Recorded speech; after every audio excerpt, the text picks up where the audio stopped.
What's up, students? It's PGT here, and welcome back to class.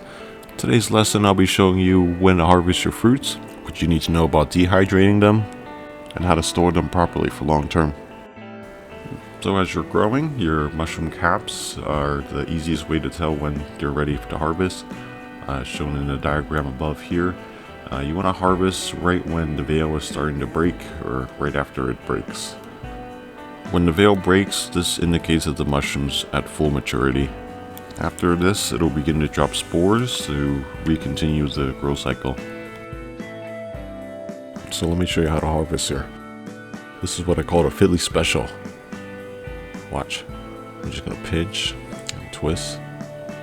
Comes off. Clean. This is right when you want to harvest them, when the veil's starting to break. If your grow's uneven, you can harvest the early fruits and wait until the rest of your grow catches up. You want about 70 to 90% of your fruits to be mature before you harvest everything. After the veil breaks, they will begin to drop spores very soon after. Spores will darken the mushroom and make everything look less appealing. To prevent this, you can harvest the fruits early that break sooner than the rest, or you can cut off the caps of the mushroom to prevent the spores from dropping. You can also just wash the spores off the fruits too. For the early harvest fruits that you're not ready to dehydrate them yet, you can store them in a paper bag, keep them inside a refrigerator. This will keep them good for a few days until they're ready to dehydrate with the rest of your fruits. If you don't have paper bags, you can also just use plastic bags. Just make sure you put some paper towels in there so that it wicks up the extra moisture. If there's too much water inside the bag, the mushroom's going to start to rot and go bad, so definitely avoid that. And by the way, I'm not going to be harvesting these fruits here. They're not mature yet. I'm just picking the ones that are breaking the veils here. I'm going to leave the rest of the fruits in here to continue growing. And for this last fruit here, you can see the veils much more broken off. The mushrooms already started producing spores, dropping them everywhere. Don't worry though, we can wash them off later. So there's a few techniques in my pockets that I use to harvest my mushrooms. The first one you can see I demonstrated, it's called the Philly special. You want to twist and pull with your hand and get a pretty clean harvest off of these mushrooms. Second, you can also cut them with a knife. You can also cut them with scissors. You can use trimmers, whatever you like. You can even pull them off the substrate with your hand.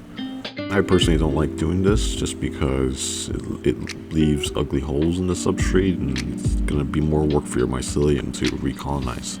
Also, while you're harvesting, please take a moment to admire your grow. Appreciate all the efforts you put into getting this far. See how good of a student you are. Observe your mushrooms and see their environment. Check for any contaminations. Make sure nothing smells odd about your tub. Anything that's sweet or sour is not good for your tub. Anything green is also bad. Oftentimes you're going to see fuzzy feet at the base of the mushroom when you're growing. The fuzzy feet's getting really out of control. It means that your tub needs more fresh air exchange. You can probably increase the gap of the lid to get that. However, a little fuzzy feet is not bad at all for your mushrooms. Pretty normal. So the next thing is I make sure I harvest everything. You want to try and include harvesting the little pins. I personally like to leave the pins as it becomes too much work for me. But if you're an ambitious A+ student, feel free to go ahead and harvest every little pin if you got the patience to do that. What happens if you leave the little pins behind? Two things actually. One, the mycelium is going to continue colonizing over the pins.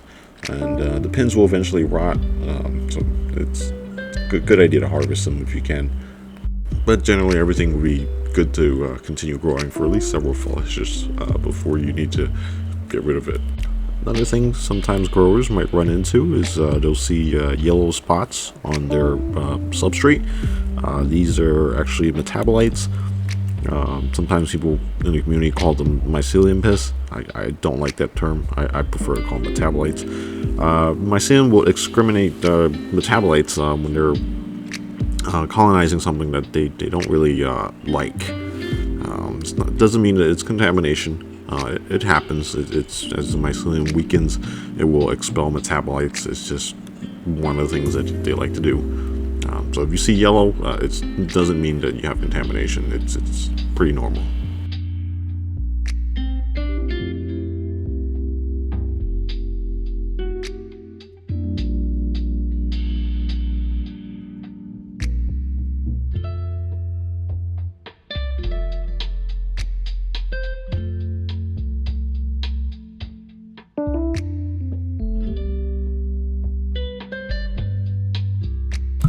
After you're done harvesting, wash off any fruits that might have had too much spores on top of their caps. You want to go ahead and get these ready for the dehydrator.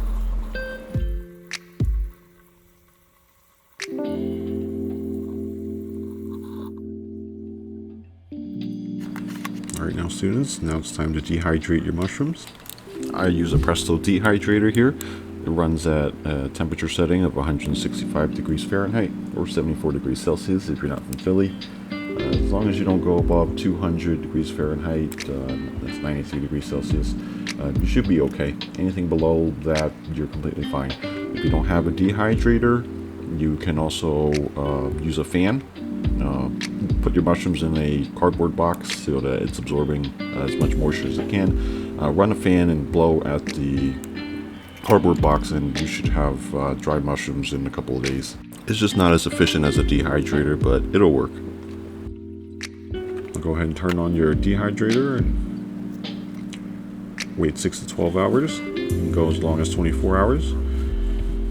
Your end result's going to be crispy and dry like a cracker. Here's an example of what you want to look for.